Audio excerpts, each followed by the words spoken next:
At long last, we are going to be sowing our wheat. So what's Daddy doing? He's moving the tarp away. Let's see if we can find any creatures.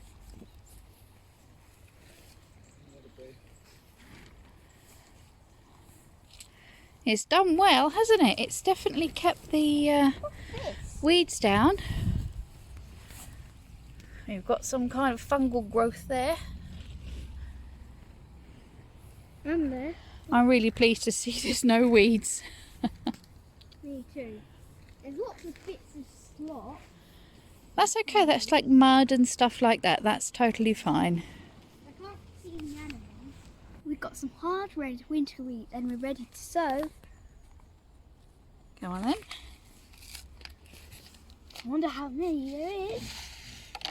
Well, we counted, didn't we? I think it was something like 350.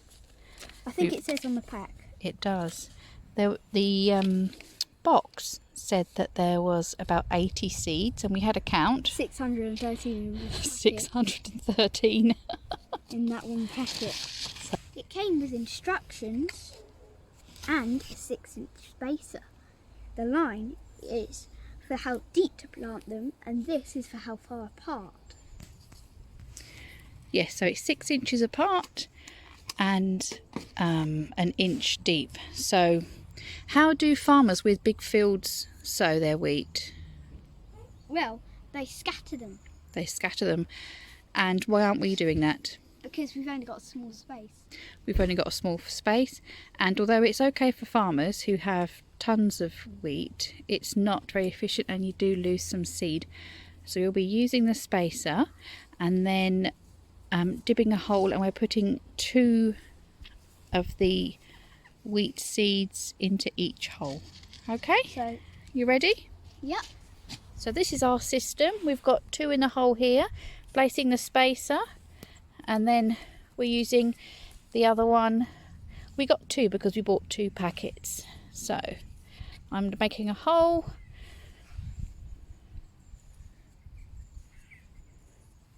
and Rose is doing the sewing.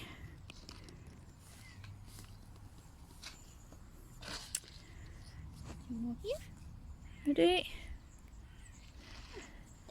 And we've done that much already. And all the rest to go. It's going to take us a while. Look! Woohoo!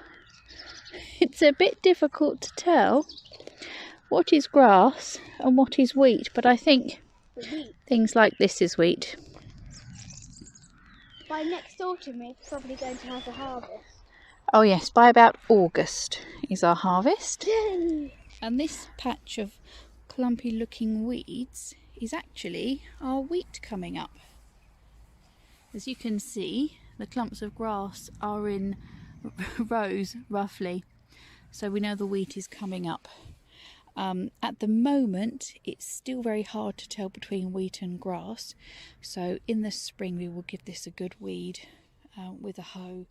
Just go through it. Right, this is our wheat. It's doing well, it's growing. You can see how bad the ground is, and we have been watering this, but we just get these really thick cracks. However, the wheat doesn't seem to mind it.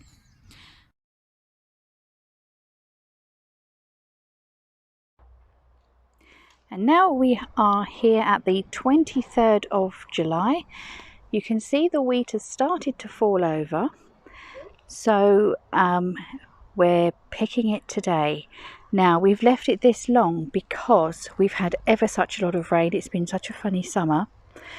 When I had been checking the wheat, it was still a little bit green or yellow, but it's actually nice and dry now. What we're going to do is just cut it off, and then we're going to just store it in our conservatory where it's warm and dry, just to give it a couple of days drying and see how long that takes. And you can see that we've got various types of grasses in with our wheat that's grown up, and because we've only got a little patch, we're cutting it off by hand. Rose, we're literally just snipping the top of it off. Because we will only have a little bit, we don't need to store it in stacks or anything like that. So we've just got this bed to do. Won't take long with the three of us doing it. I'd better join in.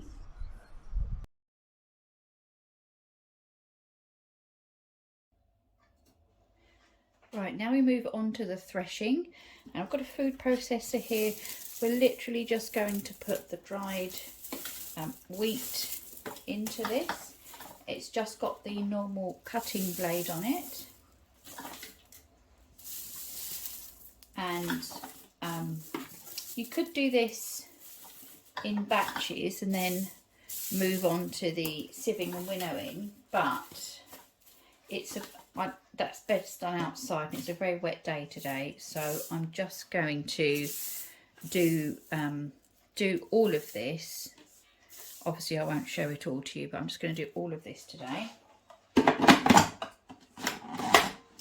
And then I'm going to turn the volume off of this, off of the video, because it's going to be noisy. And we just put it on pulse until you see that the wheat berries have left the husks.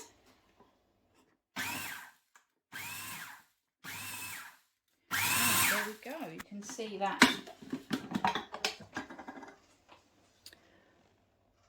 You can see the berries inside there. And doing it this way doesn't damage the berries in any way. Not sure if you saw that puff of dust coming out of there. It's quite a dusty job there.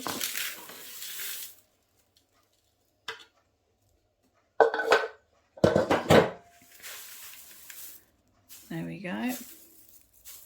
So obviously there are some bits that haven't done, so I should just pop those back in to go through again. But this is what we do, and then we're just going to continue on until we've finished our batch of wheat. So this is the wheat threshed, and now we are going to do the winnowing. Right, now here we have our dry weather. So we've got our, hold it still darling, we've got our wheat in there, as you can see, and I've got my hairdryer here, and I'm going to put it on the low setting, and I'm just going to gently blow this out. It will make a big mess, okay? So you just hold the bowl, tip it away from you ever so slightly, that's it. And then I'm going to put this onto the low setting, so it'll go onto high first, and then I'll put it onto low, and then we'll blow it about, okay?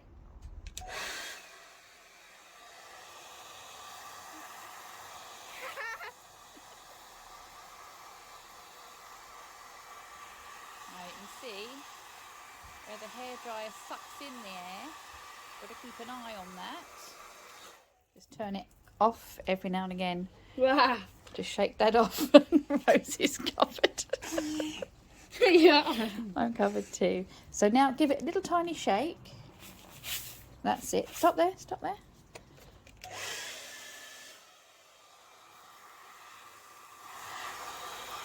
Right, now we have some little bits left, and these actually have some seed inside them, some wheat inside. So because there's not much, I'm literally going to sit in front of the TV and peel these off while watching something. There we go, all done. That is 780 grams of wheat berries. Now with this, there's several things you can do with them. The main one, you can obviously grind into flour, which is what we're going to do for this video. You can keep these and replant them to grow more wheat. This is what you would grow. So we're back at the very first stage where we open those wheat seeds, the wheat berries. And also you can sprout them if you like eating sprouts to grow. There's other things you can do to soak and eat them. But you know, we're here to make our bread and flour. Now this stores better like this. If we were to make flour with this, with all of it, then it would, you know, keep for, you know, a few months. But to store as wheat berries, it stores for years. obviously we will use this up, but I'm going to keep this stored as wheat berries and just take what we need to make some bread. And with wheat, what happens when you grind it is it expands, so you end up with a greater volume of wheat than you would the wheat berries. Okay, so when we grind these, we're going to get whole wheat flour or wholemeal flour. And what I'm going to do, because it expands, I'm going to just grind 100 grams and see what it gives us.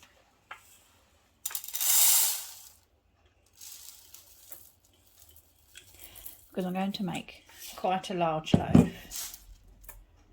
But the loaf we're going to make is going to be a light wholemeal bread. So what that will be is I'm going to put it with some just plain white bread flour that I've bought, because I find if you use 100% of the whole wheat flour that it just gets a bit heavy. That's okay if you like that, but yeah, we prefer a lighter wholemeal. So we're just going to grind this up and see how much it gives us. Here we go, I've got my little grinder. I use for making powders and things, and Rice is going to do the grinding. So you just push that down.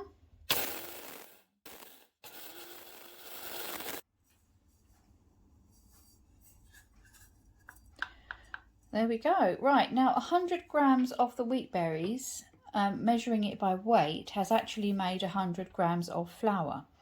So the weight is the same. What happens is the volume gets bigger.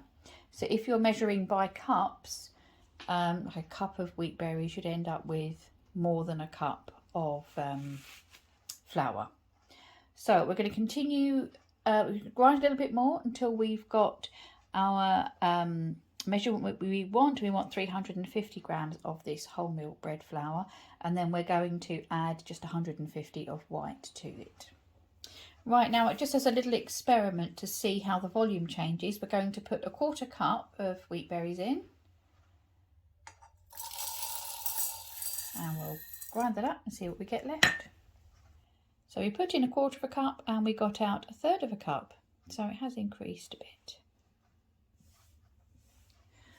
Right, now because I've still got 2 rotator cuff tears, I am not doing this by hand today. So we have put the flour, the homemade flour, the white flour, yeast, sugar, salt and butter into the bread machine, and I'm just going to put it on to do a dough. Okay, and then that will in 1.5 hours that'll be ready to shape into rolls. Here we go, this is a nice looking dough. Now that's finished. Now I am not the world's best bread maker, and I'm not going to win any bake-off prizes, and my bread rolls are usually all different shapes and sizes, but they taste good, so that's the important thing. And I always say, well, if you're hungry you can have a big roll, and if you're not so hungry, have a smaller roll.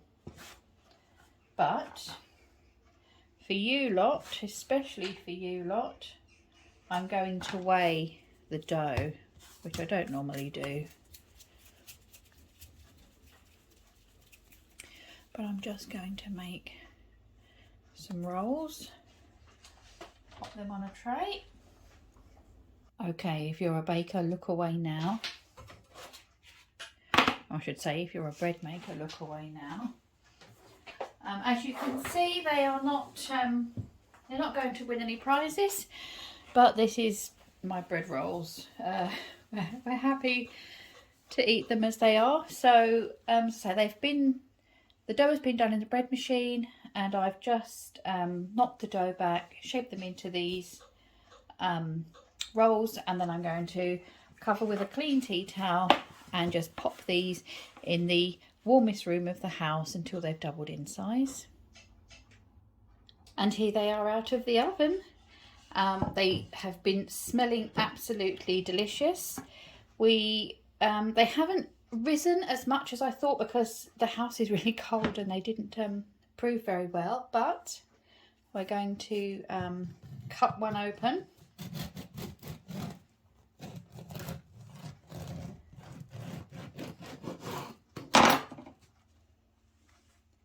There we go, it's got a good crumb. I'm not sure if Paul Hollywood would agree.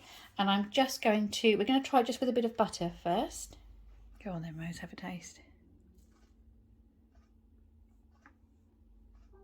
Big thumb up, that's good.